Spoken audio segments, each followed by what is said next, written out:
ಸ್ನೇಹಿತರೆ, ಗಮನ ಕೊಟ್ಟು ಈ ವರದಿ ನೋಡಿ. 2019 ಮತ್ತು 21 ನಡುವೆ ನಾವೆಲ್ಲ ಏನು ಮಾಡ್ತಾ ಇದ್ವಿ?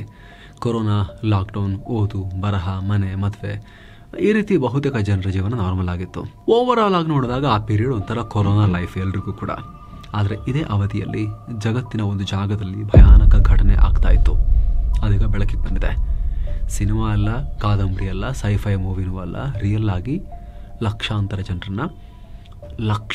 ಜನರನ್ನ ಸಾಮೂಹಿಕವಾಗಿ ಕಿಲೋಮೀಟರ್ ಗಟ್ಟಲೆ ಟ್ರೆಂಚ್ ತೋಡಿ ಸಮಾಧಿ ಮಾಡಿದ ಸ್ಫೋಟಕ ವಿಚಾರ ಹೊರಬಿದ್ದಿದೆ. ಅಧಿಕಾರದಲ್ಲಿದ್ದ ಅಧ್ಯಕ್ಷ ತನ್ನ ವಿರೋಧಿಗಳನ್ನು ಮುಗಿಸೋಕೆ 2 ಕಿಲೋಮೀಟರ್ ಉದ್ದದ ಹಳ್ಳ ತೋಡಿ ಅದರಲ್ಲಿ ಲಕ್ಷಾಂತರ ಜನರನ್ನ ಮಾಯ ಮಾಡಿರೋ ಸ್ಫೋಟಕ ವಿಚಾರ ಹೊರಗೆ ಬಂದಿದೆ. ರಾತ್ರಿ ಟ್ರಕ್ಗಳಲ್ಲಿ ತುಂಬಿಕೊಂಡು ಅಲ್ಲಿ ಮಣ್ಣು ಮಾಡಲಾಗಿದೆ. ವಾರಕ್ಕೆ ಕನಿಷ್ಠ 4 ದಿನ ಈ ಕೆಲಸ ಆಗಿತ್ತು. 2019ರಿಂದ 2021 ನಡುವೆ ಎಗ್ಗಿಲ್ಲದೆ ಈ ಆಪರೇಷನ್ ನಡೆದಿತ್ತು. ರಾಯ್ಟರ್ಸ್ ರಿಪೋರ್ಟ್ ಮಾಡಿರೋ ಈ ತನಿಖಾ ವರದಿ, ಇನ್ವೆಸ್ಟಿಗೇಟಿವ್ ರಿಪೋರ್ಟ್ ಇಡೀ ಜಗತ್ತನ್ನು ಬೆಚ್ಚಿ ಬಿಡಿಸಿದೆ. ಏನಾಗಿದೆ ಅಂತ ಆತಂಕದಿಂದ ನೋಡೋ ರೀತಿಯಾಗಿದೆ. ಹಾಗಿದ್ರೆ ಏನಿದು ಸಮಾಧಿ ವಿಚಾರ? ಅಲ್ಲಿಗ ಸಿಕ್ಕಿರೋದೇನು? ಲಕ್ಷಾಂತರ ಜನರನ್ನ ಹೆಂಗೆ ಮಾಯ ಮಾಡಿದ್ರು ಮಣ್ಣಡಿಗಡೆ ಹಾಕಿ? ಅಲ್ಲಿ ಮನುಕುಲ ಪಾಠ ಕಲಿಬೇಕಾದ, ಇದನ್ನು ನೋಟ್ ಮಾಡಿಕೊಂಡು ಮೈಂಡಲ್ಲಿ ಇಟ್ಕೊಂಡು ಮುಂದೆ ನಡಿಬೇಕಾಗಿರೋ ಈ ಅತ್ಯಂತ ಪ್ರಮುಖ ಇತಿಹಾಸದ ಪ್ರಮುಖ ಘಟನೆಯನ್ನು, ಇತಿಹಾಸದ ಪುಟಗಳಲ್ಲಿ ಒಂದು ಇಂಪಾರ್ಟೆಂಟ್ ಅಧ್ಯಾಯವಾಗಿ ದಾಖಲಾಗಬಹುದಾದ ಈ ಘಟನೆಯನ್ನು ನಾವು ಈ ವರದಿಯಲ್ಲಿ ಕಂಪ್ಲೀಟಾಗಿ ತಿಳ್ಕೊಳ್ಳೋಣ. ಸ್ನೇಹಿತರೆ, ನಿಮ್ಮಲ್ಲಿ ಯಾರಾದರೂ ಕೂಡ ಮಸ್ತ್ ಮಗ ಚಾನಲ್ಗೆ ಹೊಸಬರಿದ್ದರೆ ಅಥವಾ ಇನ್ನು ಸಬ್ಸ್ಕ್ರೈಬ್ ಮಾಡದೇ ಇರೋ ವೀಕ್ಷಕರಿದ್ದರೆ ದಯವಿಟ್ಟು ಸಬ್ಸ್ಕ್ರೈಬ್ ಮಾಡಿ, ಹಾಗೆ ಪಕ್ಕದ ಬೆಲ್ ಐಕಾನಲ್ಲಿ ಕ್ಲಿಕ್ ಮಾಡಿ ಅನ್ನೋ ಮನವಿಯೊಂದಿಗೆ ಆರಂಭ ಮಾಡ್ತಾ ಇದ್ದೇವೆ. Operation move earth. ಸ್ನೇಹಿತರೆ, ಆಪರೇಷನ್ ಮೂವ್ ಅರ್ತ್ ಇದೆಲ್ಲ ಆಗಿರೋದು ಸಿರಿಯಾ ರಾಷ್ಟ್ರದಲ್ಲಿ. ನಿಮಗೆ ಸಿರಿಯಾ ಅಧ್ಯಕ್ಷ ಬಶರ್ ಅಲ್ ಅಸದ್ ಗೊತ್ತಿರ್ಬೋದು. ಮುಂಚೆ ಅಧ್ಯಕ್ಷರಾಗಿದ್ದರು. ಪುಟಿನ್ರ ಅತ್ಯಾಪ್ತ ಮಿತ್ರ. ನಮ್ಮಲ್ಲಿ ತುಂಬ ಜನಕ್ಕೆ ಪುಟಿನ್ ಬಹಳ ಇಷ್ಟ ಅಲ್ಲ. ಓಕೆ, ಡಿಕ್ಟಟೋರಿಯಲ್ ಸ್ಟೈಲ್ ಅಪೀಲಿಂಗ್ ಅಂತ ಅನಿಸಬಹುದು, ಅದರ ಸೈಡ್ ಎಫೆಕ್ಟ್ಸ್ ಕೂಡ ಸುಮಾರಿರುತ್ತೆ. ಪುಟಿನ್ರ ಅತ್ಯಾಪ್ತ ಮಿತ್ರ ಬಶರ್ ಅಲ್ ಅಸದ್ ಕೂಡ ಒಬ್ಬ ಡಿಕ್ಟೇಟರೇ. ಆತ ಸಿರಿಯಾದಲ್ಲಿ ಮೊನ್ನೆ ತನಕ 2024 ಡಿಸೆಂಬರ್ ತನಕ ಸಿರಿಯಾವನ್ನು ಆಳಿದ್ದಂಥ ವ್ಯಕ್ತಿ. ಅಮೆರಿಕ, ಇಸ್ರೇಲ್ ಇಬ್ಬರು ಸೇರಿಕೊಂಡು ಅಲ್ಲಿನ ಬಂಡುಕೋರರಿಗೆ ಸಹಾಯ ಮಾಡಿ ಈತನನ್ನು ಹೊರಗೆ ಓಡಿಸಿದ್ದಾರೆ. ಆದರೆ ಇಲ್ಲಿ ತನಕ ಈತ ಮಾಡಿದ ಕೆಲಸ ಜಗತ್ತಿಗೆ ಹೆಚ್ಚು ಗೊತ್ತಾಗಿರಲಿಲ್ಲ, ಯಾಕಂದರೆ ಆತ ಇನ್ಫಾರ್ಮೇಷನ್ ಲೀಕ್ ಆಗ್ಲಿಕ್ಕೆ ಬಿಡ್ತಿರ್ಲಿಲ್ಲ. ಡಿಕ್ಟೇಟರ್ ಆತ. ಮೊದಲು ಈತನ ಅಪ್ಪ 30 ವರ್ಷ ದೇಶವನ್ನು ಹಿಚಿಕೆ ಹಿಂಗೆ ಇಟ್ಕೊಂಡಿದ್ರು, ಸಿರಿಯಾವನ್ನು, ಈತನಪ್ಪ. ಅದಾದಮೇಲೆ ಮಗನಿಗೆ ಇವನ ಕೈಗೆ ಸಿಕ್ತು. 2000ನೇ ಇಸವಿಯಿಂದ ಈತ ರೂಲ್ ಮಾಡ್ತಿದ್ದ. ಭರ್ತಿ 24 ವರ್ಷ. ಈತನ ಮೇಲೆ ನಾಗರಿಕರನ್ನು ನಿರ್ದಯವಾಗಿ ಹತ್ತಿಕ್ಕಿದ ಆರೋಪ ಇತ್ತು. ಲಕ್ಷಾಂತರ ಜನರು ಏನಾದರೂ ಅನ್ನೋದು ಗೊತ್ತಿರಲಿಲ್ಲ. ಅಧಿಕೃತ ಲೆಕ್ಕದ ಪ್ರಕಾರವೇ 1.6 ಲಕ್ಷದಿಂದ 2 ಲಕ್ಷ ಜನ ಈತನ ಅವಧಿಯಲ್ಲಿ ಕಣ್ಮರೆಯಾಗಿದ್ರು. ಅವ್ರು ಏನಾಗಿದ್ದಾರೆ, ಎಲ್ಲಿ ಹೋಗಿದ್ದಾರೆ ಏನೂ ಗೊತ್ತಿರಲಿಲ್ಲ. ಆದ್ರೀಗ ಆ ಜನರು ಎಲ್ಲಿ ವಿಶ್ರಾಂತಿ ಪಡೀತಿದ್ದಾರೆ ಶಾಶ್ವತವಾಗಿ ಅನ್ನೋದು ಬಯಲಾಗಿದೆ. ಲಕ್ಷಾಂತರ ಜನರನ್ನ ಈತ ಮರುಭೂಮಿಯಲ್ಲಿ ಸಾಮೂಹಿಕವಾಗಿ ಮಣ್ಣು ಮಾಡಿದ್ದ ಅಂತ ಪ್ರತಿಷ್ಠಿತ ಮಾಧ್ಯಮ ಈಗ ಬಯಲಿಗೆ ಎಳೆದಿದೆ. 500ಕ್ಕೂ ಅಧಿಕ ಸ್ಯಾಟಲೈಟ್ ಚಿತ್ರಗಳನ್ನು ಪರಿಶೀಲಿಸಿ ಸುಮಾರು ತಿಂಗಳು ಇನ್ವೆಸ್ಟಿಗೇಷನ್ ಮಾಡಿ ಸಮಾಧಿ ಅಗೆಯೋ ಕೆಲಸದಲ್ಲಿ ಭಾಗಿಯಾಗಿದ್ದವರನ್ನು ಮೀಟ್ ಮಾಡಿ ದಾಖಲೆ ಸ್ಟೇಟ್ಮೆಂಟ್ ಪಡೆದು ಈ ವರದಿ ತಯಾರಿಸಿದೆ. ಈ ಸಮಾಧಿ ದುಮೈರ್ ಅನ್ನೋ ಮರುಭೂಮಿಯಲ್ಲಿ ಪತ್ತೆಯಾಗಿದ್ದು ಅದನ್ನು ಕುತೈಫಾ ಅನ್ನೋ ಇನ್ನೊಂದು ಸ್ಥಳದಿಂದ ಸಾಗಿಸಲಾಗಿದೆ ಅನ್ನೋ ಮಾಹಿತಿ. ಯಾವುದೇ ಕುತೈಫಾ? ಸ್ನೇಹಿತರೆ, ಸಿರಿಯಾ ರಾಜಧಾನಿ ಡಮಾಸ್ಕಸ್ ಪಕ್ಕದಲ್ಲಿ ಕುತೈಫಾ ಅನ್ನೋ ಒಂದು ಜಾಗ ಇದೆ. ಇದರ ಪಕ್ಕದಲ್ಲೇ ಒಂದು ಮರುಭೂಮಿ ಇದೆ. ಸಿರಿಯಾದಲ್ಲಿ ನಾಗರಿಕ ಸಂಘರ್ಷ ಆದಾಗ, ಬಶರ್ ವಿರುದ್ಧ ಪ್ರತಿಭಟನೆ ಆಗ್ತಾ ಇದ್ದಾಗ ದೇಶಾದ್ಯಂತ ಆತ ಸಾವಿರಾರು ಜನರನ್ನ ಅರೆಸ್ಟ್ ಮಾಡಿಸಿದ. ಸುಮಾರು ಜನರಿಗೆ ಅನ್ನ ನೀರು ಕೊಡದೆ ಮುಗಿಸಲಾಗಿತ್ತು. ಕೆಲವರನ್ನ ವಿಚಾರಣೆ ಕೂಡ ಮಾಡದೆ ಮುಗಿಸಲಾಗಿತ್ತು. ಇದು ಲಕ್ಷಗಳ ಸಂಖ್ಯೆ ದಾಟುತ್ತೆ. ಸೊ ಈ ರೀತಿ ಮುಗಿಸಲ್ಪಟ್ಟವರನ್ನ ಈ ರೀತಿ ಸಾಮೂಹಿಕವಾಗಿ ಮಣ್ಣು ಮಾಡಲಾಗಿತ್ತು. ಇದಕ್ಕೆ ರಷ್ಯನ್ ಅಧಿಕಾರಿಗಳು ಹೆಲ್ಪ್ ಮಾಡಿದರು. ಬಶರ್ ಅಧಿಕಾರಕ್ಕೆ ಬಂದ ಕೆಲವೇ ದಿನಗಳಲ್ಲಿ ಈ ಸಾಮೂಹಿಕ ಕೆಲಸ ಶುರುವಾಗಿತ್ತು. ಕುತೈಫಾ ಅನ್ನೋ ಟೌನ್ ಪಕ್ಕದಲ್ಲಿ ಈ ಕೆಲಸ ಆಗಿತ್ತು. ಆದರೆ ಈ ಘಟನೆ ಬಗ್ಗೆ 2012ರಲ್ಲಿ ಜಗತ್ತಿಗೆ ಗೊತ್ತಾದಾಗ ಬಶರ್ ಇದನ್ನು ನಿರಾಕರಿಸಿದ್ದ. ಅಷ್ಟೇ ಅಲ್ಲ, ತುಂಬ ಜನರು ಇದ್ರ ಬಗ್ಗೆ ಸಾಕ್ಷ್ಯ ಸಮೇತ ತೋರಿಸಿದ್ರೂ ಕೂಡ ರಿಸಲ್ಟ್ ಏನೂ ಆಗಿರಲಿಲ್ಲ. ಹೀಗಾಗಿ ಈತನ ಮೇಲೆ ಅನೇಕ ನಿರ್ಬಂಧ, ಸ್ಯಾಂಕ್ಷನ್ಸ್, ಬ್ಯಾನ್ ಬೀಳ್ತಾ ಹೋದವು. ಸಿರಿಯಾ ಆರ್ಥಿಕವಾಗಿ ನಲುಗೋಕೆ ಶುರುವಾಯಿತು. ಹೀಗಾಗಿ 2018ರಲ್ಲಿ ಈತ ಮತ್ತು ಈತನ ಒಂದು ತಂಡ ಪ್ಲಾನ್ ಮಾಡಿದ್ರು. ಈ ಕುತೈಫಾ ಅನ್ನೋ ಜಾಗದಿಂದ ಈ ಸಮಾಧಿಯನ್ನು ಬೇರೆ ಕಡೆಗೆ ಸ್ಥಳಾಂತರ ಮಾಡೋಕೆ ಅಂತ ಪ್ಲಾನ್ ಸಿದ್ಧವಾಯಿತು. ಅಷ್ಟೊತ್ತಿಗೆ ಸಿರಿಯಾದಲ್ಲಿ ಅಂತರ್ಯುದ್ಧ ಮುಗಿದು ಬಶರ್ ಸೇನೆ ಗೆಲುವು ಸಾಧಿಸುವ ಅಂಚಿನಲ್ಲಿತ್ತು. ರಷ್ಯಾ ಬೆಂಬಲಿತ ಬಶರ್ ಸೇನೆ, ರಷ್ಯಾದವರಂತೂ ಫೈಟ್ ಕೂಡ ಮಾಡಿದ್ದಾರೆ ಬಂದು ಅಸದ್ ಪರವಾಗಿ. ಪುಟಿನ್ ಸೇನೆ.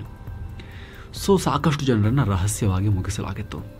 ಸೊ ಇನ್ಮೇಲೆ ಜಗತ್ತಿನಿಂದ ನಿರ್ಬಂಧ ಇಲ್ಲದೆ ಆಡಳಿತ ಮಾಡಬೇಕು ಅಂದರೆ ಕುತೇಫಾವನ್ನು ಖಾಲಿ ಮಾಡಬೇಕು ಅಂತ ನಿರ್ಧಾರ ಆಯಿತು. ಕ್ಲೀನಿಂಗ್ ಮಾಸ್ಟರ್ ಅಂತ ಕರೆಯಲಾಗ್ತಾ ಇದ್ದ ಅವರ ಸೇನೆಯ ಕರ್ನಲ್ ಒಬ್ಬನಿಗೆ, ಇಸ್ಮಾಂದರ್ ಅನ್ನೋನಿಗೆ ಬಶರ್ ಈ ಆದೇಶ ಕೊಟ್ಟ. ಮೌಖಿಕವಾಗಿ ಆಪರೇಷನ್ ಮೂವ್ ಅರ್ತ್ ಶುರುವಾಯಿತು. ಅಲ್ ಕುತೇಫಾ, ನಜಾ, ತಡಮೋನ್, ಅದ್ರಾ, ಹುಸೇನಿ, ಸೈಯದ್ ಜೈನಬ್, ಇಜ್ರಾ, ಅಲೆಪೋ ಹೀಗೆ ಬೇಕಾದಷ್ಟು ಕಡೆ ಸಾವಿರಾರು ಅಸ್ಥಿ ಪಂಜರಗಳು ಸಿಕ್ಕಿದ್ವು. ಅದನ್ನ ದೂರದ ಧುಮಾಯರ್ಗೆ ಸಾಗಿಸಬೇಕಾಗಿತ್ತು. ಏನೋ ಸ್ನೇಹಿತರೆ, ವರದಿಯಲ್ಲಿ ಮುಂದುವರಿಯುವ ಮುನ್ನ 7 ಸೈನ್ಸ್ ಟೂರಿಸಂ ಕಂಪನಿ ಅಂಡಮಾನ್ಗೆ ಟ್ರಿಪ್ ಅನ್ನ ಆಯೋಜನೆ ಮಾಡಿದೆ. ಆಫರ್ ಪ್ರೈಸ್ ಕೇವಲ 51,700 ರೂಪಾಯಿ ಮಾತ್ರ. ಅಂಡಮಾನ್ 4 ನೈಟ್ 5 ಡೇಸ್ ಟ್ರಿಪ್ ಇದು. ಈ ಪ್ಯಾಕೇಜ್ ನಲ್ಲಿ ಫ್ಲೈಟ್ ಟಿಕೆಟ್ಸ್ 3 ಸ್ಟಾರ್ ಹೋಟೆಲ್ ನಲ್ಲಿ stay, all meals, cellular jail, light and sound show, Havelock island tour, Baratang island tour, limestone cave, elephant beach tour, AC transport ವ್ಯವಸ್ಥೆ, private ferry tickets, 24/7 Kannada tour manager ಸೌಲಭ್ಯ ಎಲ್ಲ ಇರುತ್ತೆ. ಹೊರಡೋ ದಿನ 25 November 2025. ಕೆಲವೇ ಸೀಟುಗಳು ಲಭ್ಯ. ಆಸಕ್ತರು ಈ ನಂಬರ್ಗೆ ಕಾಲ್ ಮಾಡಿ ನಿಮ್ಮ ಸೀಟನ್ನ ಕೂಡ ಬುಕ್ ಮಾಡಿ. ಬನ್ನಿ ಈಗ ವರದಿಯಲ್ಲಿ ಮುಂದುವರಿಯೋಣ. ಸ್ನೇಹಿತರೆ, ಹಾಗೆ ನೋಡಿದ್ರೆ ಈ ಸಮಾಧಿ ಸ್ಥಳಾಂತರ ಕೆಲಸ ಸಿರಿಯಾಗೆ ಹೊಸದಲ್ಲ.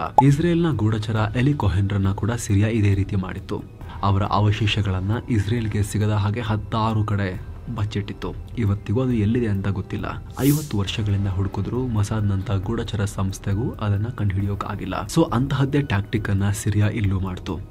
ಜಗತ್ತಿನಿಂದ ತಪ್ಪಿಸ್ಕೊಳ್ಳೋಕೆ ಸಾಮೂಹಿಕ ಸಮಾಧಿಗಳನ್ನೇ ಬೇರೆ ಕಡೆಗೆ ಇನ್ನೂ ದೊಡ್ಡ ಸಾಮೂಹಿಕ ಸಮಾಧಿ ಜಾಗವನ್ನು ನಿರ್ಜನ ಜಾಗದಲ್ಲಿ ಮಾಡೋಕೆ ಪ್ಲಾನ್ ಮಾಡಿದ್ರು.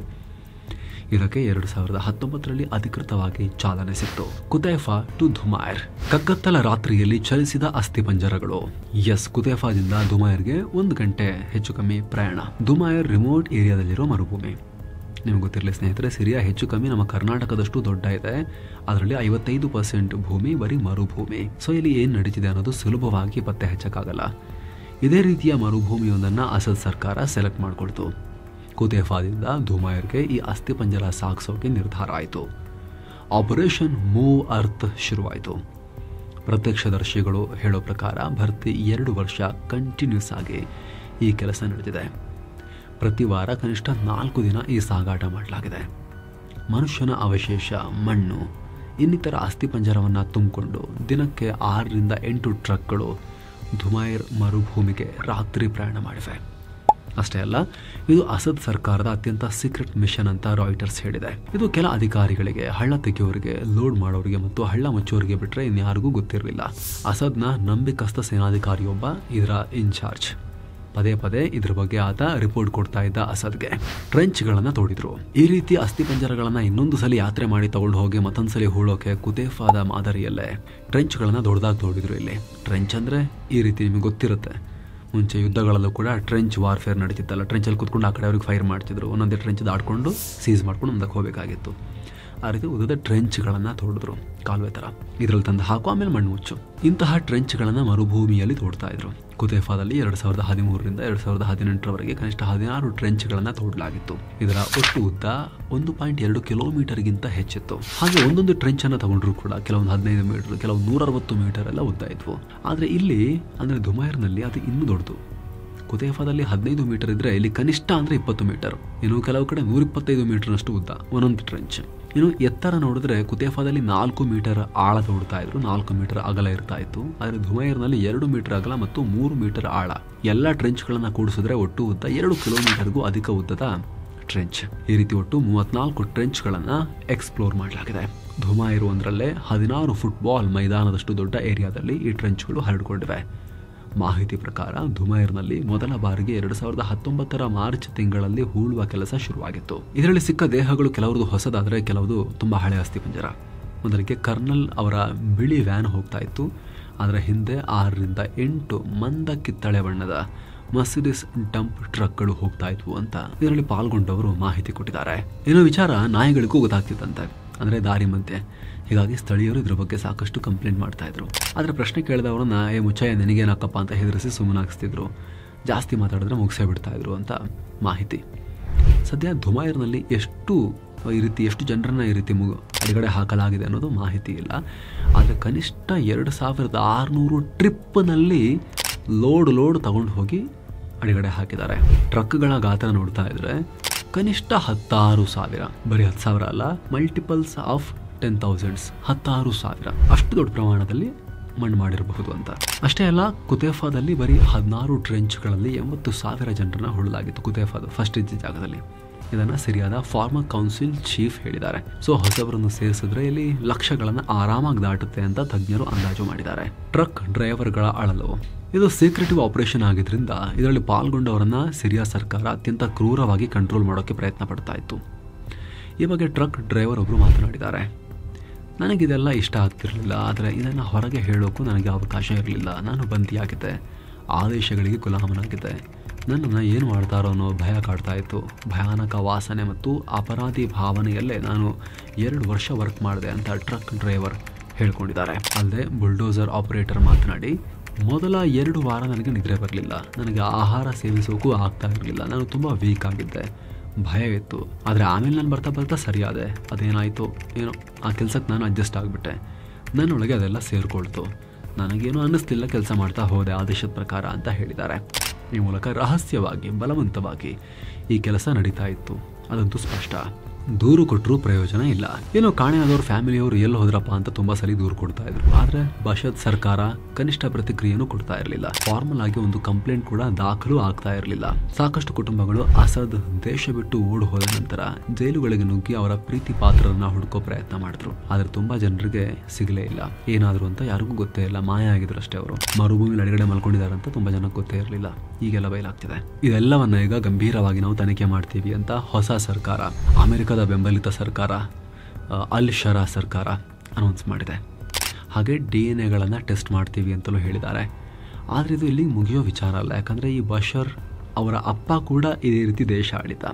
ಈ ಅಪ್ಪ ಮಕ್ಕಳ ಆಡಳಿತದಲ್ಲಿ ಆಲ್ಮೋಸ್ಟ್ 5 ದಶಕಕ್ಕೂ ಅಧಿಕ ಕಾಲದ ಆಡಳಿತದಲ್ಲಿ ಲಕ್ಷ ಜನ ನಾಪತ್ತೆಯಾಗಿದ್ದಾರೆ ಅಂತ ಹೇಳಲಾಗುತ್ತೆ. ಹೀಗಾಗಿ ಆ ನೆಪದಲ್ಲಿ ಇನ್ನಷ್ಟು ಸಾಮೂಹಿಕ ಸಮಾಧಿಗಳು ಸಿಗಬಹುದು ಅನ್ನೋ ಅನುಮಾನ, ಆತಂಕ ಇದೆ.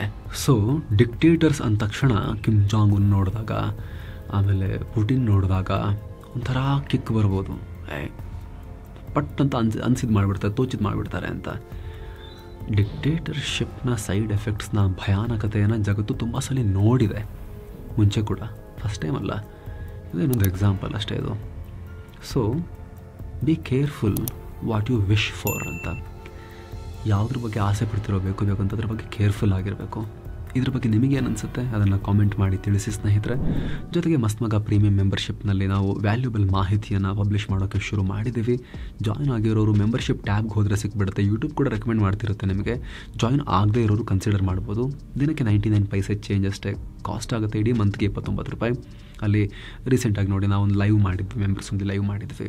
ಆಮೇಲೆ ಚಿನ್ನದ ಬೆಲೆ ಏರಿಕೆ ಇಳಿಕೆಯ ಕಂಪ್ಲೀಟ್ ರಹಸ್ಯವನ್ನು ನಾವು ಅರ್ಥ ಆಗೋ ಲ್ಯಾಂಗ್ವೇಜ್ನಲ್ಲಿ ನೀಟಾಗಿ ಬಿಚ್ಚಿ ಬ್ರೇಕ್ ಡೌನ್ ಮಾಡಿ ಎಕ್ಸ್ಪ್ಲೇನ್ ಮಾಡೋ ಪ್ರಯತ್ನ ಮಾಡಿದ್ವಿ. ಮತ್ತೆ ಬೀಳುತ್ತಾ ಆ ಸಾಧ್ಯತೆಯನ್ನು ಕೂಡ ಅದರಲ್ಲಿ ನಾವು ಹೇಳಿದ್ವಿ. ತುಂಬ ಇಷ್ಟಪಟ್ಟು ಮೆಂಬರ್ಸ್ ಅದನ್ನು ನೋಡ್ತಾ ಇದ್ದಾರೆ. ಇನ್ನು ಇದೇ ರೀತಿ ಸಾಕಷ್ಟು ಮೆಂಬರ್ಸ್ ಓನ್ಲಿ ಬೆನಿಫಿಟ್ಸ್ ನಾವು ಪ್ರೀಮಿಯಂ ಮೆಂಬರ್ಸ್ಗೆ ಕೊಡ್ತಾ ಹೋಗ್ತಾ ಇದ್ದೀವಿ. ನಮ್ಮ ವರ್ಕಲ್ಲಿ ನಿಮಗೆ ವ್ಯಾಲ್ಯೂ ಕಾಣಿಸ್ತಾ ಇದ್ದರೆ ದಯವಿಟ್ಟು ಇದನ್ನು ಕನ್ಸಿಡರ್ ಮಾಡಬಹುದು. ವಿಡಿಯೋ ಕೆಳಗಡೆ ಜಾಯಿನ್ ಬಟನ್ ಮೂಲಕ ಆ್ಯಂಡ್ರಾಯ್ಡ್ ಯೂಸರ್ಸ್ ಹಾಗೆ ಆ್ಯಪಲ್ ಯೂಸರ್ಸ್ಗೆ ಪ್ರತ್ಯೇಕ ಲಿಂಕ್ ಇದೆ. ಡಿಸ್ಕ್ರಿಪ್ಷನ್ ಮತ್ತು ಪಿನ್ ಮಾಡಿರೋ ಕಾಮೆಂಟ್ನಲ್ಲಿ ಮೆಂಬರ್ಶಿಪ್ ಲಿಂಕ್ ಅಂತಲೇ ಮೆನ್ಷನ್ ಮಾಡಿ ಕೊಟ್ಟಿದ್ದೀವಿ. ಆ್ಯಪಲ್ ಯೂಸರ್ಸ್ ಅಲ್ಲಿಂದ ಹೋಗಿ ಸಫಾರಿಯಲ್ಲಿ ಬ್ರೌಸರ್ನಲ್ಲಿ ಹೋಗಿ ಆಗಬಹುದು. Thank you so much. ಮತ್ತೆ ಭೇಟಿ ಆಗ್ತಿರೋಣ. ನಮಸ್ತೆ.